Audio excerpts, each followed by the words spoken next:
Episode 1 की शुरुआत एक शिप को दिखाने से होती है जहां पर एक पार्टी चल रही थी।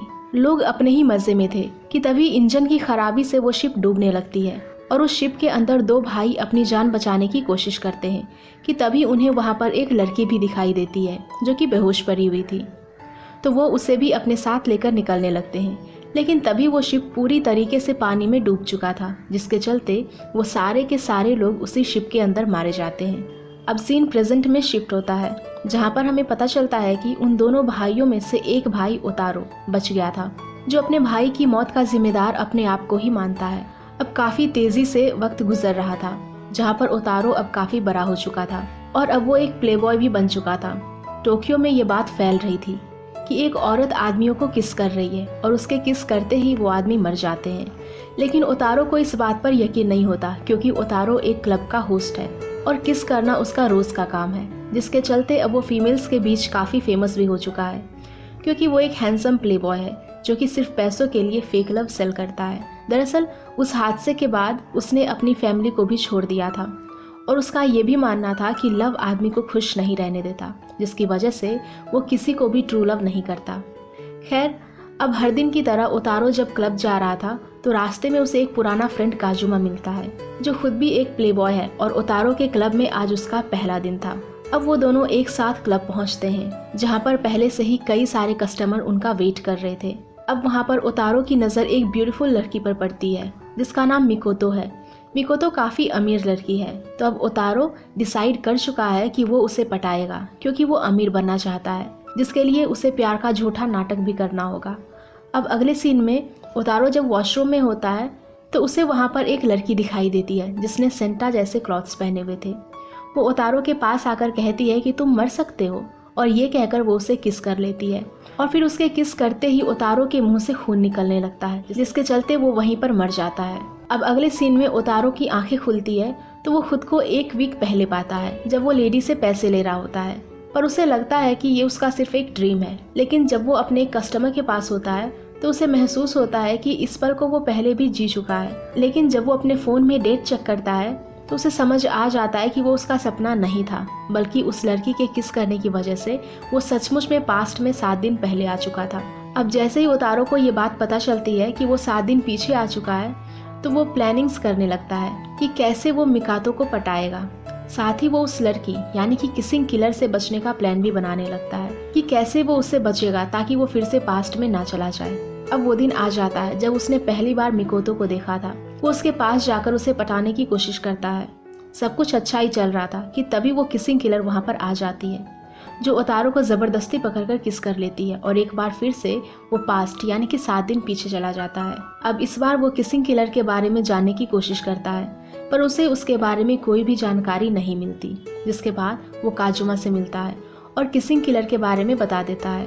साथ ही वो उसे उसका बॉडीगार्ड बनने के लिए भी कहता है ताकि अगली बार वो उस किलर से बच सके। तो अब काजुमा भी उसका बॉडीगार्ड बन जाता है। ओतारो ने पास्ट में आने का पूरा फ़ायदा उठा लिया था। उसने वो सारी गलतियां ठीक कर ली थी जो कि उसने पहले की थी, और इस बार वो मिकोतो के साथ काफ़ी अच्छे तरीके से बात भी करता है, जिससे इम्प्रेस होकर मिकोतो उसे अपने घर पर होने वाली पार्टी में इनवाइट भी करती है। अब मिकोतो को इम्प्रेस करने के बाद वो वहाँ से उठकर एक दूसरे कमरे के अंदर चला जाता है जहाँ ड्रिंक पीते समय उसे एक नोट मिलता है जिसके अंदर लिखा था डेंजर यानी कि खतरा।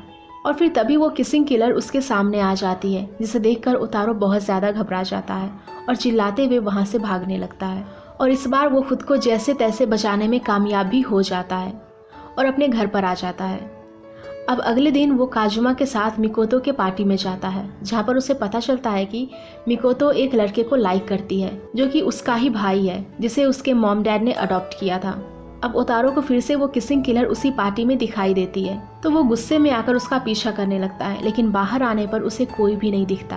फिर तभी कोई पीछे से उसे धक्का दे देता है जिसके चलते वो नीचे गिरकर काफी बुरी तरीके से घायल हो जाता है। अब उसे हॉस्पिटल में लाया जाता है जहाँ पर वो किसिंग किलर भी आ जाती है और उसे किस कर एक बार फिर से 7 दिन पीछे चला जाता है। अब ओतारो उस किसिंग किलर से काफी डर गया था। उसे कुछ समझ ही नहीं आ रहा था कि ये कौन सी बला है जो कि मुझे बार बार किस करके पास्ट में भेज रही है। बाहर ओतारो की मुलाकात एक स्ट्रीट म्यूजिशियन हारुमी से होती है। हारुमी उससे पूछता है कि क्या हुआ, तुम ऐसे भाग क्यों रहे हो, जिस पर ओतारो भी उसे सारी बातें बता देता है। कि मेरे पीछे एक किसिंग किलर पड़ी है जो मुझे किस करके 1 हफ्ता पीछे भेज देती है। जिस बात को सुनकर हारुमी उसके ऊपर हंसने लगता है। उसे उसकी बातों पर यकीन नहीं होता। अब आगे हम देखते हैं कि ओतारो की पास्ट में जाने से कोई भी फर्क नहीं पड़ रहा था, क्योंकि पास्ट में आकर वो अपनी सारी गलतियां को ठीक कर लिया करता था। और फिर एक दिन मिकोतो उसे एक बार फिर से अपनी पार्टी में इनवाइट करती है, जहां पर वो उसके भाई तकोजी को अपने रास्ते से हटाने का डिसाइड करता है और अपनी पूरी कोशिश करता है मिकोतो को पटाने की। और अब मिकोतो भी उसे थोड़ा बहुत पसंद करने लगी थी। अब ओतारो काफ़ी खुश था। जब वो वहाँ से बाहर आता है तभी वो किसिंग किलर भी उसके सामने आ जाती है और उसे पूछती है कि तुम अभी भी जिंदा हो। पहले तो ओतारो काफ़ी डर गया था, लेकिन अब उसने सोच लिया था कि वो उसे वहीं पर निपटा देगा।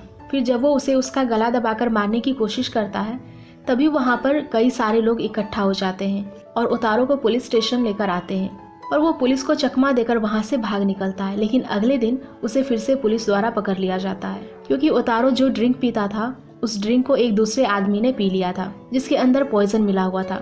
ओतारो सोचता है कि इस बोतल के अंदर पॉइजन उसी किसिंग किलर ने डाला होगा ताकि मैं इसे पीकर मर जाऊं। लेकिन अब मर्डर का इल्जाम ओतारो के ऊपर आ चुका था, जिसके चलते उसे जेल में डाल दिया जाता है। लेकिन 7 दिन बाद अपने फ्रेंड काजुमा की मदद से वो वहाँ से बाहर निकल जाता है और होटल में आने के बाद उसे किसिंग किलर का कॉल भी आता है जो उसे मिलने के लिए बुला रही थी। लेकिन जब वो उसे मिलने के लिए जाता है तो तभी उसके ऊपर कोई चाकू से हमला कर देता है और किसिंग किलर एक बार फिर से उसे किस करती है, जिसके चलते वो फिर से 7 दिन पीछे चला जाता है। तो फिर इसी बात का फ़ायदा उठाकर ओतारो उस आदमी को वो पॉइजन ड्रिंक पीने से रोक लेता है। 7 दिन पीछे आने से ओतारो का काफ़ी फ़ायदा हो चुका था। मिकोतो उसे एक बार फिर से अपनी पार्टी में इनवाइट करती है और फिर ये काफ़ी अच्छा मौका है मिकातो को एक बार फिर से इम्प्रेस करने का।